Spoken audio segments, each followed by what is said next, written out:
Some stories don't fade with age. They sit quietly inside you, waiting for the day you finally have the courage to speak them aloud. My name is Margaret Ellsby, and I'm 73 years old now. People see me as a calm grandmother who waters her garden every morning and knits scarves in the evening. What they don't see are the storms I survived long before my hair turned silver. I was born in a small logging town in northern Vermont during the late 1960s. Life back then wasn't glamorous, and our family barely scraped by. My mother, Ruth, worked cleaning motel rooms on the highway, and my father, Clinton Ellsby, worked at the mill whenever he chose to show up. Most days he didn't. He was a quiet man in public but unpredictable at home. You didn't need to hear his voice to know which mood he carried, his footsteps said enough. When he opened the door after a day of drinking, the entire house seemed to hold its breath. My mother learned to keep conversations short and movements careful. I learned to stay invisible, stay useful, and stay silent. By the time my little sister Anna was born, I was already acting more like a second mother than a sibling. I was the one who fed her bottles, rocked her when she cried, and made up bedtime stories to drown out the tension in the other room. She was bright, imaginative, and full of laughter. For a long time, she was the light that cut through the heaviness in our home. But things changed when she turned 7. Anna stopped wanting to play outside. She stopped running to the window when I came home from school. She stayed close to our mother and froze whenever our father was near. She didn't explain why. She just hugged me tighter at night and whispered that she didn't want to be alone. At first, I thought it was childish fear. But as the months passed, I began noticing things, moments, glances, attention in my mother's shoulders I hadn't seen before. She watched Anna constantly, as if waiting for something to happen.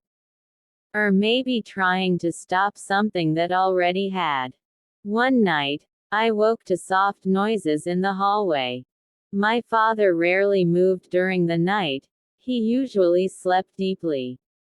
But that night, he wasn't asleep. I tiptoed toward the kitchen and saw a light under my mother's door. Inside, my mother sat on the edge of the bed, shaking. Anna sat next to her, clutching her sleeve. No one said a word, but the fear in their eyes was enough for me to understand that something in our home had crossed a line I didn't yet have the language for. That night carved a permanent mark in my memory. It was the moment I realized childhood wouldn't protect us. Silence wouldn't protect us. Hoping things would get better wouldn't protect us. Something had to change. The next morning, my mother barely spoke. She moved quietly, her eyes swollen from crying. She flinched whenever my father entered the room. Anna kept close to her side, refusing to go to the yard or even play with her dolls. For the first time, I saw fear take over my mother completely. A few days later, when I was washing dishes beside her, I said the words I had been afraid to say. "Mom, we need to leave." She froze, the dish in her hand completely still. She didn't look at me. She didn't shake her head. She simply whispered, "I don't know if we can." I didn't blame her. Women in our town had no help. No support. No safe place to go. Everyone believed family problems should stay locked behind closed doors. My mother knew leaving him could be dangerous, but staying was becoming unbearable. That night, for the first time in my life, My mother sat beside me on the bed after Anna fell asleep. She didn't speak for a long time. Then she said, "Start packing small things. Only what you can hide." Her voice trembled, but her decision didn't. It was the first spark of courage I had ever seen in her. We started planning secretly. A few coins saved from grocery change. Extra clothing hidden under the mattress. A neighbor who might keep a tiny bag for us until we were ready to run. But fear has a way of listening to quiet plans. And my father became suspicious. He watched us more closely. Asked questions that felt like traps. Walked through the house at night as if searching for something he couldn't name. Then, one evening, everything changed. He came home earlier than usual. He didn't slam the door this time. He didn't shout. He simply stood in the middle of the kitchen watching us with an expression that felt colder than any winter wind. "You three have been acting strange," he said. My throat went dry. My mother didn't turn around. Anna gripped the hem of my shirt. He leaned forward slightly. "What are you planning?" No one spoke. No one breathed. And later that night, after the house went silent, Anna disappeared from her bed. Anna wasn't in her blanket. Her small pillow still held the shape of her head, and her stuffed rabbit lay on the floor as if she had dropped it in a hurry. My heart kicked against my ribs. The house was too quiet, too still. My breath puffed out in shaky clouds as I whispered her name. No answer. I checked the tiny bathroom, the kitchen, behind the sofa. Nothing. I didn't dare check my parents' bedroom, not yet. My hands trembled so violently I had to hold them together to keep from making noise. Finally, I opened my mother's door. She was sitting on the floor. Her back pressed against the wall, her legs pulled in tight, her arms wrapped around herself. Her eyes were red, her breathing uneven, and she didn't even lift her head when I entered. It was as if her spirit had been drained away, leaving only the shape of her sitting there. "Where's Anna?" I whispered. She didn't answer. "Mom." Her lips parted, but the sound that came out wasn't a word, just a small, broken exhale. That told me enough. That told me everything. I felt a coldness spread through me. Not fear, but something deeper. Something that told me our home wasn't a home anymore. It was a place we had to escape from, and we had to do it soon. When my father returned for breakfast the next morning, Anna walked into the kitchen behind him. But she wasn't the same. Her eyes didn't look like a child's anymore. She stayed close to the wall, barely breathing. When I reached for her hand, she flinched. My chest tightened, but I didn't cry. I couldn't. I had to stay steady. For her, for my mother, for myself. That same afternoon, when he left for work, I found my mother in the pantry. She had a jar of sugar in her hands, but she wasn't using it. She was staring at it blankly, as if she had forgotten why she'd picked it up. "Mom," I said softly, "we need to go. We can't stay here another night." She closed her eyes, and tears slid down her cheeks. "I know," she whispered. It was the first time she admitted it out loud. After that day, everything changed. My mother moved with a tense, urgent energy. She made more trips to the town store, not to buy anything, but to slip a coin or two into her apron pocket without drawing attention. She hid them inside the lining of her shoe. I hid what I could too: buttons, thread, a few crackers, a tiny flashlight from school. We didn't have a plan. Not a real one. But we were building one piece by piece, the way children build forts out of blankets, fragile, but hopeful. Anna barely spoke. Some evenings she would curl into my side and whisper, "Don't let him call me. Don't let him say my name." Each night, I stayed awake longer, listening for footsteps, waiting for something terrible to happen again. Our chance came 4 days later.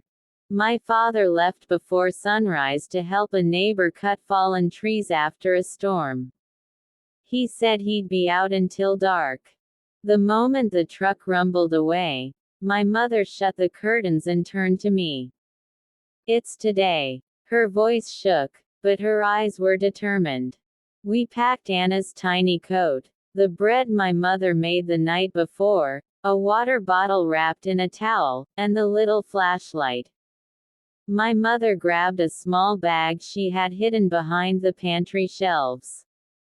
Just as she reached for the back door, there was a knock. 3 sharp taps. My mother froze, her hand still on the latch. My heart stopped. It wasn't my father's knock. His was always loud and impatient. This one was different. Careful. "It's Millie," a voice called softly. Mrs. Millie Carver was our neighbor, a quiet woman with silver hair and gentle eyes. She never interfered in other people's business, but she saw more than she ever said. My mother hurried to open the door, but only a crack. Millie's expression told me she already knew something was wrong. "You weren't going to take the girls out in this cold without gloves, were you?" she said, handing my mother a paper bag. But inside the bag weren't gloves. There were 2 sandwiches, a map of the county, and a tiny envelope with 4 crumpled bills. "She can't take much more," Millie whispered, her eyes flicking briefly to Anna, who was standing behind me. My mother's face broke. Not into tears, into relief. Into the silent, trembling gratitude of someone who hadn't received kindness in a very long time. Millie placed a hand over my mother's. "Hurry," she said. "And don't come back." Those were the last words she ever spoke to us. We left through the back door, our feet crunching over frost-kissed leaves, every sound impossibly loud. The woods behind our home connected to the old railroad tracks. If we made it to the tracks, we could follow them into town. It wasn't a big town, but it was far enough from our house that someone might help us. Anna clung to my arm. My mother held the small bag close to her chest, her eyes scanning the trees as if expecting danger to appear at any moment. Halfway to the tracks, Anna stumbled. She wasn't breathing properly. Short, quick gasps. Panic. I knelt beside her. "It's okay," I whispered. "We're right behind you." But before she could calm down, before we could gather ourselves, a truck engine growled in the distance. My father's truck. He wasn't supposed to be back until dark. My mother's face lost all color. "No," she whispered. The engine grew louder. Closer. Coming from the direction of the road that curved behind the woods. My mother grabbed Anna's hand. "Run." And we did. Branches scratched our arms, leaves crunched underfoot, and the smell of pine filled the freezing air. My heart beat so loudly it drowned out everything else. My mother kept looking back, her breath sharp and uneven. She wasn't just scared, she was terrified. The truck slowed, then stopped. Then we heard the door slam. He was on foot now. We had seconds, maybe less. My mother turned to me, her voice urgent and sharp in a way I had never heard. Take Anna. Go. Don't stop. But, go, she hissed. She shoved Anna into my arms and stepped away from us, toward the sound of the footsteps. Toward him. I didn't have time to think. I pulled Anna close and followed the narrow path toward the tracks, every muscle in my body screaming with fear. Behind us, I heard my mother shout. Then the woods exploded with noise. Twigs snapping. Distant shouting. Footsteps crashing through brush. I didn't dare look back. All I could do was run. Faster than ever before. Faster than my legs had ever moved. Because I knew if he caught us, everything would be over. The escape, the truth, and the life after. The railroad tracks appeared through the thinning trees like a lifeline, two rusted lines stretching toward town. My breath felt like fire in my chest. Anna could barely keep up, but I wouldn't let go of her hand. Not now. Not ever again. Behind us, the woods echoed with distant shouting. The kind that made your stomach drop. The kind that told you danger wasn't far behind. Keep your eyes on the rails, Anna, I whispered. Don't look back. She nodded with tight lips, her small fingers trembling inside my own. We followed the tracks as fast as our numb feet allowed. The cold bit at our skin, and the wind carried a whistle that almost sounded like a warning. Every few seconds I looked over my shoulder even though I promised myself I wouldn't. No one was there. But silence doesn't always mean safety.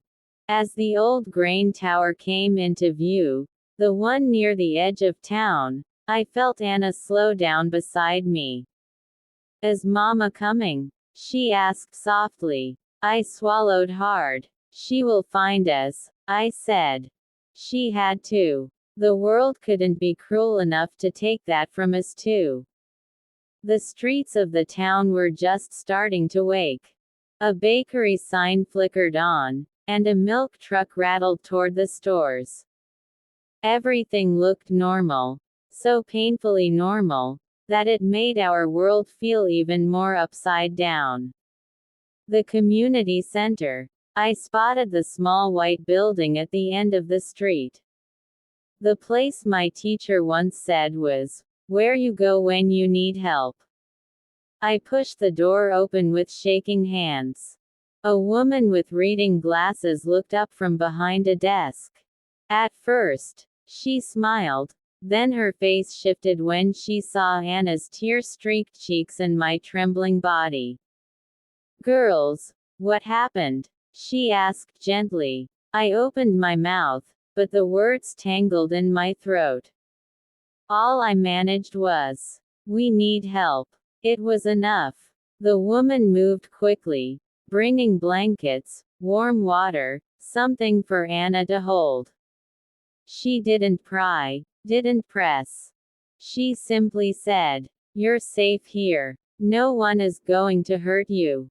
And for the first time in days, I believed her. Hours passed. Maybe more. I sat with Anna on a small couch by the heater, trying to slow my heartbeat, when the front door flew open. My mother stumbled inside. Her hair was messy, her coat muddy, her face pale, but she was standing. She was breathing. Tears rolled down her cheeks the moment she saw us. She didn't run to us. She collapsed into us. Thank God, she cried, holding us so tightly I could feel her heartbeat against my shoulder. I thought I lost you both. We hugged her back just as tightly, all three of us shaking in the same rhythm of relief and exhaustion. The woman at the desk watched with soft eyes, then made a decision that changed our futures more than we realized at the time. She picked up the phone. I'm calling the authorities, she said. You'll get protection now. My mother didn't stop her. That alone showed how much she'd grown. The police found my father the next day. He wasn't the man who had haunted our lives anymore. He was arrested, taken away from the world he once controlled. And while the system back then wasn't perfect, it did one thing we needed most. It separated him from us. For good. My mother stayed at a women's shelter for several weeks while she healed, inside and out. The staff helped us find a fresh start in another county, far from the woods, the tracks, and the shadows of our old life. Bit by bit, Anna began laughing again. Bit by bit, I began sleeping without nightmares. Bit by bit, my mother became stronger than I ever imagined. She found work in a family-run cafe. We rented a small apartment above a bookstore, where the landlord left flowers on our doorstep during holidays. For the first time in our lives, we weren't surviving, we were living. Years passed. The pain didn't vanish, but it softened. It became a reminder of how far we'd come. Now I sit on my porch as a grandmother telling this story, not to relive the fear, but to honor the strength that carried us through. A strength my mother found in herself, a strength Anna grew into, and a strength I never knew I had until I needed it. People see the version of me living peacefully now. They don't see the trail we ran through. They don't hear the footsteps behind us. They don't feel the cold track rails under our hands. But those moments shaped the woman I became. And every time I look at Anna, now a happy adult with a family of her own, I know one truth. We didn't escape because we were lucky. We escaped because we finally believed we deserved better than fear. To anyone who needs to hear it, you deserve peace. You deserve safety. You deserve a future. And sometimes the bravest thing you'll ever do is simply choosing to take the first step away.